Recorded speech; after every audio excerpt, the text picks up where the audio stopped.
Hello friends, जो हमारा आज का टॉपिक है वो है सीडीपी का लैंग्वेज स्किल। लैंग्वेज स्किल के बारे में हम पढ़ेंगे। It means the development of A four basic. एक फोर बेसिक स्किल्स होती हैं, जैसे कि पहले नंबर पे है लिसनिंग सुनना, स्पीकिंग बोलना, रीडिंग पढ़ना और चौथे नंबर पे है राइटिंग लिखना।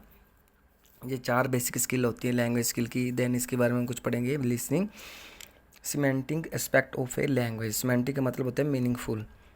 देन है speaking, phonetic aspect of a language. आगे reading, phonetic cum graphic aspect. Writing, graphic aspect of a language. ये कुछ थोड़ी सी डेफिनेशन है, ये ज़्यादा नहीं पढ़ना, बस एक बार रीडिंग करना है ये चार पॉइंट को। देन उसके बाद पढ़ेंगे लैंग्वेज स्किल। बात करेंगे लिसनिंग की, लिसनिंग और रीडिंग की। लिसनिंग का मतलब होता है सुनना, रीडिंग का मतलब होता है पढ़ना। रिस्पेक्टिव स्किल्स हैं ये रिस्पेक्टिव स्किल्स हैं लिसनिंग और रीडिंग। ये पैसिव बोला जाता है इनको। ये पैसिव स्किल आज है कौन कौन सी है? लिसनिंग सुनना और रीडिंग पढ़ना। ये कौन सी है? रिस्पेक्टिव, जो हम रिसीव कर रहे हैं, इस भाषा को रिसीव कर रहे हैं। लिसनिंग हम रिसीव ही कर रहे हैं ना, कोई बोल रहा है हम सुन रहे हैं, रिसीव कर रहे हैं, तो रिस्पेक्टिव स्किल है लिसनिंग। और रीड, कुछ पढ़ रहे हैं हम, कुछ पढ़ रहे हैं, हम ज्ञान हासिल कर रहे हैं पढ़ के, वो कौन सी है? रिस्पेक्टिव, जिसको हम पैसिव कहते हैं, रिसीव कर रहे हैं। लिसनिंग और रीडिंग कौन सी स्किल है? रिस्पेक्टिव, पैसिव या रिसीव कर रहे हैं, ये स्किल है। देन इसके बाद हम पढ़ेंगे लिसनिंग। स्पीकिंग में पेन पेपर असेसमेंट नहीं कर सकते।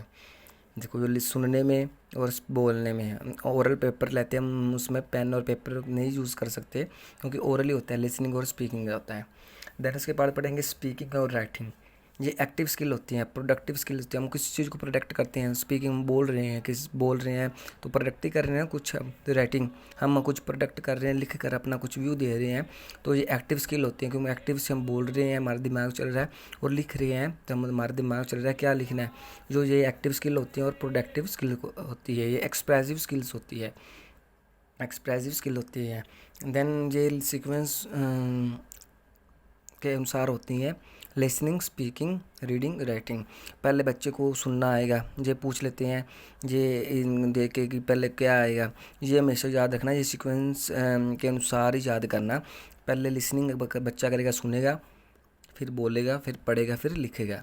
ये तो नहीं पहले पढ़ना ही लग जाएगा, पहले तो सुनेगा, फिर बोलेगा, फिर पढ़ेगा, फिर लिखेगा। ये सीक्वेंस लाइन वाइज अनुसार होते हैं, पेपर में पूछ लेते हैं पहले कौन सा आएगा, ये याद रखना। Listening, speaking, reading and writing. Integrated way में लैंग्वेज सिखाई जाए। हमेशा जब भी इंटीग्रेटेड लैंग्वेज की बात कर रहे हो, जहाँ पे इंटीग्रेटेड लिखा हो तो वो वहाँ पे निशान लगा देना, हमेशा वहाँ सही होएगा। इंटीग्रेटेड में लैंग्वेज सिखाई जाए, इसका क्या मतलब होता है? एकीकृत। इन सभी कुछ चीज़ को इकट्ठे करके, इंटीग्रेटेड करके वे से लैंग्वेज सिखाई जाती है, इससे बिना नहीं सिखाई जाती। जहाँ भी इंटीग्रेटेड और लैंग्वेज वर्ड आए तो हमेशा ये लगा देना, इंटीग्रेटेड जहाँ लिखा हो, इंटीग्रेटेड वे में लैंग्वेज सिखाई जाती है। देन आइसोलेटेड फॉर्म में नहीं सिखाते, कभी ये भी लिखा होता है आइसोलेटेड फॉर्म में नहीं सिखाते हमेशा लैंग्वेज को, हमेशा इंटीग्रेटेड वे से लैंग्वेज सिखाई जाती है। देन हम पढ़ेंगे लिसनिंग एंड स्पीकिंग। सुनना और बोलना। जब बच्चा छोटा होता है पहले सुनेगा फिर बोलेगा ना, ये प्राइमरी स्किल होती है बच्चे की, ये याद रखना। प्राइमरी स्किल कौन सी होती है पूछ लेते हैं, सुनना और बोलना, listening and speaking. Reading and writing secondary या रेनफोर्समेंट स्किल कहते हैं। ये सेकेंडरी है ना, पहला बच्चा सुनेगा फिर बोलेगा, फिर बच्चा स्कूल जाता है और धीरे धीरे फिर वहाँ पे पढ़ता है, फिर लिखता है। या इसको सेकेंडरी स्किल कहते हैं, रेनफोर्समेंट स्किल कहते हैं, या इसको प्राइमरी स्किल कहते हैं, सुनना और बोलना को। देन इसके बाद हम पढ़ेंगे creative skill and imagination skill. Add की दो और, बट इतनी इंपॉर्टेंट नहीं है, हमने नहीं करनी याद, बट देख लेना, रीडिंग ले लेना। Creative skill and imagination skill, add की दो और बाद में। मेन तो फोर बेसिक स्किल होती है, it means the development of four basic skills होती हैं, listening, speaking, reading and writing. Then हम पढ़ेंगे लिसनिंग स्किल के बारे में। लिसनिंग स्किल के बारे में पढ़ेंगे। इट इज़ एन ओरल, ये ओरल वो नहीं है बोलने वाला, ये AURAL है, सुनने से रिलेटेड है, ओरल इनपुट। ये हमेशा, और it is an oral input, ये हमेशा सुनने से रिलेटेड है। इट इज़, क्योंकि लिसनिंग हमेशा सुनने से रिलेटेड है, इसलिए ये एक इनपुट है। It is an oral input. Then इसके बाद पढ़ेंगे it involves a sender, a message and receiver. Sender message, जैसे कि हम सेंडर हमने कुछ किसी को क्वेश्चन पूछा हमने मैसेज किया, उसने कुछ बोला, हमने सुना, रिसीव किया, इनकोड किया। इसको हम ये कहते हैं ना, कम्युनिकेशन का भी ये हिस्सा है लिसनिंग। हमने कुछ किसी से क्वेश्चन पूछा कि तुम्हारे पिता का क्या नाम है, उसने बताया मेरे पिता का नाम रमेश कुमार है, फिर हमने रिसीव किया। लिसनिंग हमने सुना, इनकोड किया, सेंडर मैसेज किया पहले उसको, फिर रिसीव किया, फिर इनकोड किया।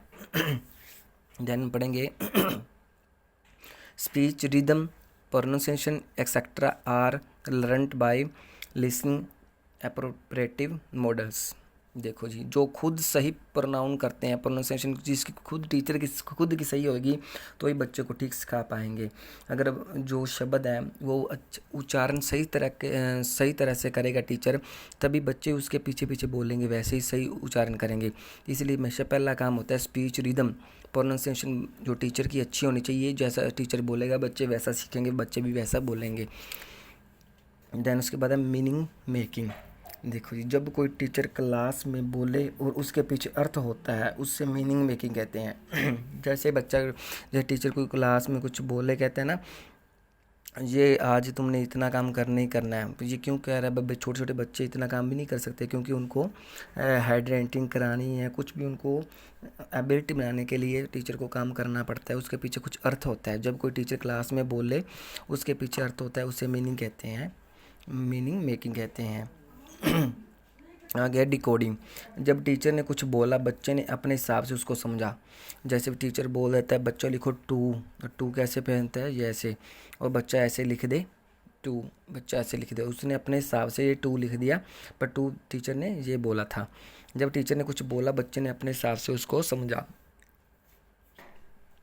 उसको कहते हैं डिकोडिंग। क्या कहते हैं? डिकोडिंग। पहले था मीनिंग मेकिंग, देन उसके बाद है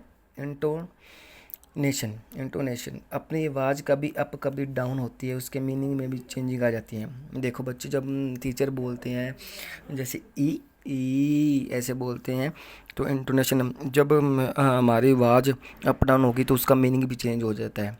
ये याद रखना कि इनके 3 पड़ाव हैं लिसनिंग के, मीनिंग मेकिंग, डिकोडिंग, इंटोनेशन। ये याद रखना, डेफिनेशन लिख लेना।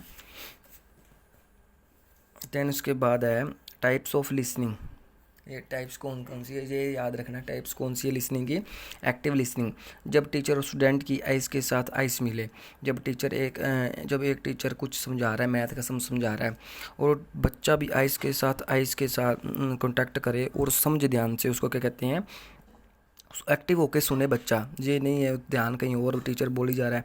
जब टीचर और स्टूडेंट की आइज़ के साथ आइज़ मिले, एक्टिव लिसनिंग कहते हैं इसको। टाइप ऑफ लिसनिंग है ये। एक्टिव लिसनिंग पहले लिसनिंग थी, टाइप्स थी। देन उसके बाद पढ़ेंगे क्रिटिकल लिसनिंग, किसी बात को सुनकर जजमेंट करें। देखो किसी को कोई बात टीचर से सुनी, उसका जजमेंट करें कि ये सही था या गलत था।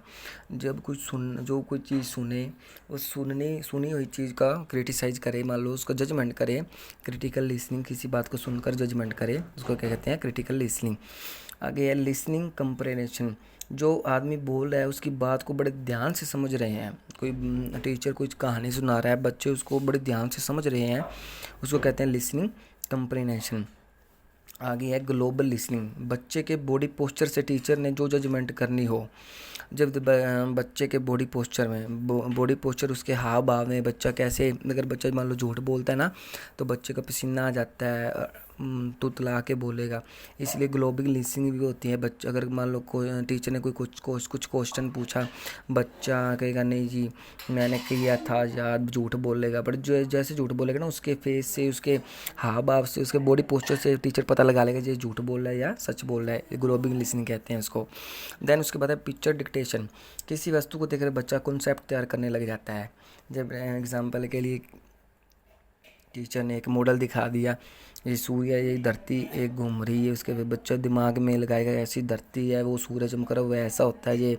तो किसी वस्तु को देखकर बच्चा कॉन्सेप्ट तैयार करने, इमेजिनेशन करेगा बच्चा, किसी वस्तु को देखकर बच्चा कॉन्सेप्ट तैयार करने लग जाता है, उसको क्या कहते हैं? Picture dictation. देन उसके बाद है लिसनिंग स्किल हमने कर ली। देन उसके बाद आज दूसरी करेंगे speaking skill. It is the productive और एक्सप्रेसिव स्किल्स ओरल मोड। ये क्या है, इट इज़ प्रोडक्ट, हम किसी बोल रहे हैं, प्रोडक्ट ही कर रहे हैं ना किसी चीज़ को। ये इसलिए ये याद रखना, ये एक्सप्रेसिव, हम के बोल के किसी को एक्सप्रेस कर रहे हैं, तो हमेशा ये एक्सप्रेसिव स्किल है और प्रोडक्टिव स्किल है। ये पेपर में पूछ लेते हैं, प्रोडक्टिव स्किल्स है। जो लिसनिंग है वो कौन सी स्किल है, वो रिसीव है, रिसीव कर रहे हैं, हम सुन रहे हैं, वो रिसीव कर रहे हैं, रिस्पेक्टिव स्किल है, ये प्रोडक्टिव स्किल है। आगे पढ़ेंगे, it is fundamental to human communication in daily lives. हम बोलेंगे it is a fundamental to human communication daily lifes, हमेशा कि दिनचर्या में हमेशा इंसान बोलता है, एक दूसरे से बोलता है, तो हम ये करेंगे ना काम। तो ये है, इट इज़ ए फंडामेंटल जो human communication in daily lifes, हम ये पढ़ेंगे। ये थी इसकी डेफिनेशन स्पीकिंग स्किल्स की। So thank you friends, then हम कल पढ़ेंगे।